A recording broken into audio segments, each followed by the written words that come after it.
Азыр Бернштейнде велосипедler үшін отдельный вагон бар. Ой, бір шет жерде пивной болса болады. Асфальтланған жерлер, бір шет болса да үйлеріне қарай ойыншықтай. Сондай сказочный жерде түсіп қалдық біздер. Черт какой-то. Пивода қайнатылған сосиска. Біреу қолына нан ұстатып кеткен. Біздер екі қыдырып шықтық басқа қалаға.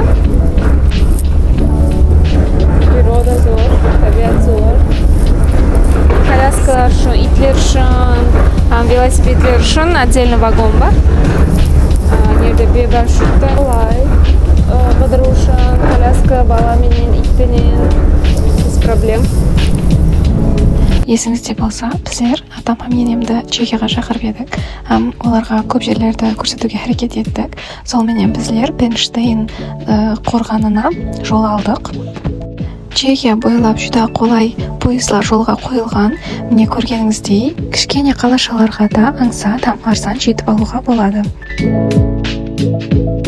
Любой бір шет жерде сондай пивной болса болады. Қазір не девица деген жердеміз. Мынандай сондай сұлу орталықтамыз.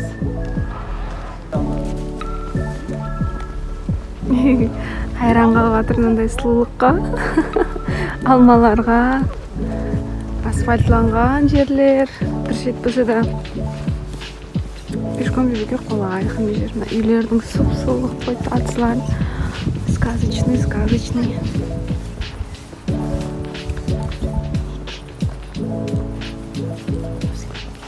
Міне мына бір замокқа келдік. Бернштейн деген замок. Природа аз күз басланды уже, тереклер енді сарғайып баслап жатыр. Такая красота. Мынандай карта бар екен, ешін көрсең, сені көрінеді. Выставка қойды.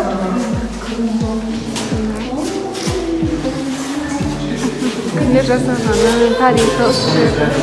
18-ші асырдың готика стилінде салынған қазір Бернштейн деген коляскамызды қойып алып келді.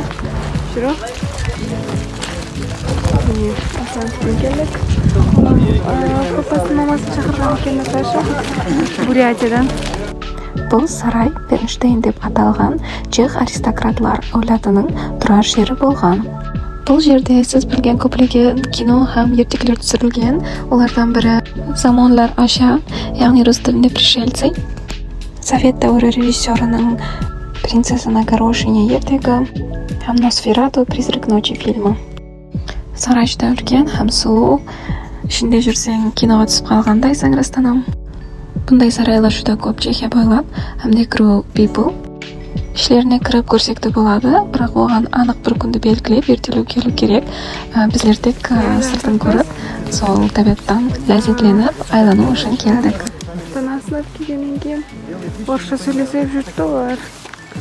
Россияқ, Бурятиялық ішінде, Россияның ішінде. Раньше было такое, что она вышла вроде. Сен не хонза машинамен және бізге аппарат тұрды. Мындай кішкентай алшалары бар. Вот тут просто куча яблок. Везде. Всю дорогу едем и просто вот яблоки падают. У дороги.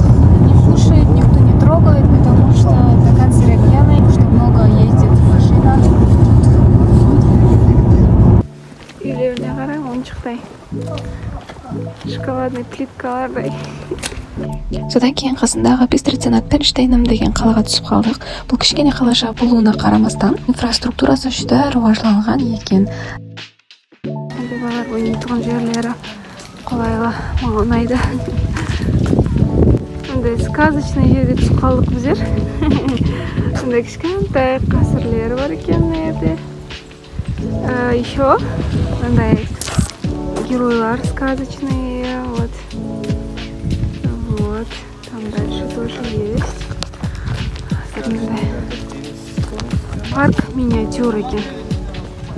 кішкентай қалашығы келіп қалдық. Сол қанша кішкентай қалашық болса, сонша инфраструктурасы күшті болады екен да.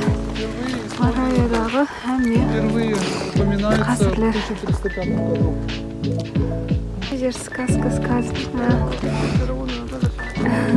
Такой милый.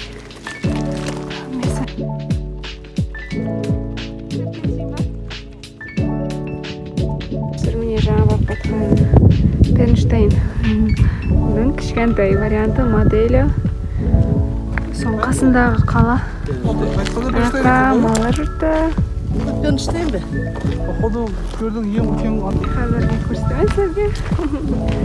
Это принцесса, мне кажется. Это черт какой-то. Там Баба Яга. Там разные герои. Шаршағанлығымыз себепле көп сұрамадым. Үйге қайтып, ауқатта жоқ екен. Мынандай пиццалар бар, мұзлатылған, ярым даяр. Ісі болып. Пісіп шығады. Біздер қазір Шпилберг деген замокқа келдік. Ол қаламыздың ортасында тұратығын. Парк жоғарыға қарай сәл көтерілу керек. Сонда сұлу көрініс болады қалаға. Наташалар ата-анасынан алып шықты. Алып шықтық. Құралсыз, құрал жоқ. Езердің бірін оқаламыз. Күйеуім жұмыста кезде атам енемді мен айландырып жүретін едім. Қаламыздың ішінде де көптеген сарай, қорған, сұлу жерлер жайғасқан. Олардан бірі Шпилберг қасыры, яғни қорғаны.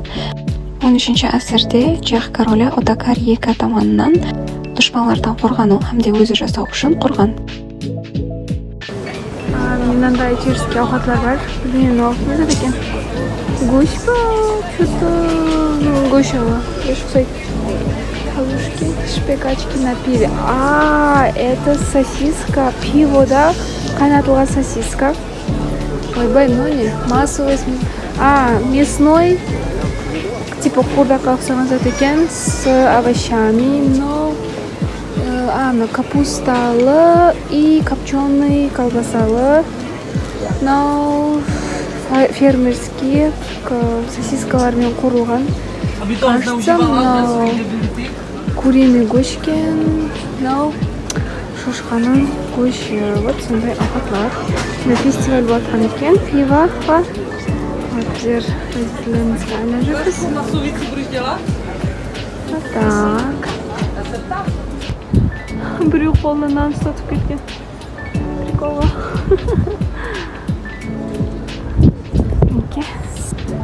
Зелный трах деген жер. Анерде базарчик көп қойды, фермерский. Күндізлері сондай базарчик бар. Бүгін мынандай выставка болып жатқан екен. Драконның басы деген бір киноны реклама қылып жатқан болсайды. HBO-дан шығатын кино. Сондай реклама такая центрда. Соған көруге келдік. Сондай сұлу мына жерде. Родителями. Шақырдым, патрикстеп бердім, пирог істедім, мындай қара шай ішіп. Егер де көп фото, видеолар көргіңіз келсе, әлбетте менің инстаграмыма өтің.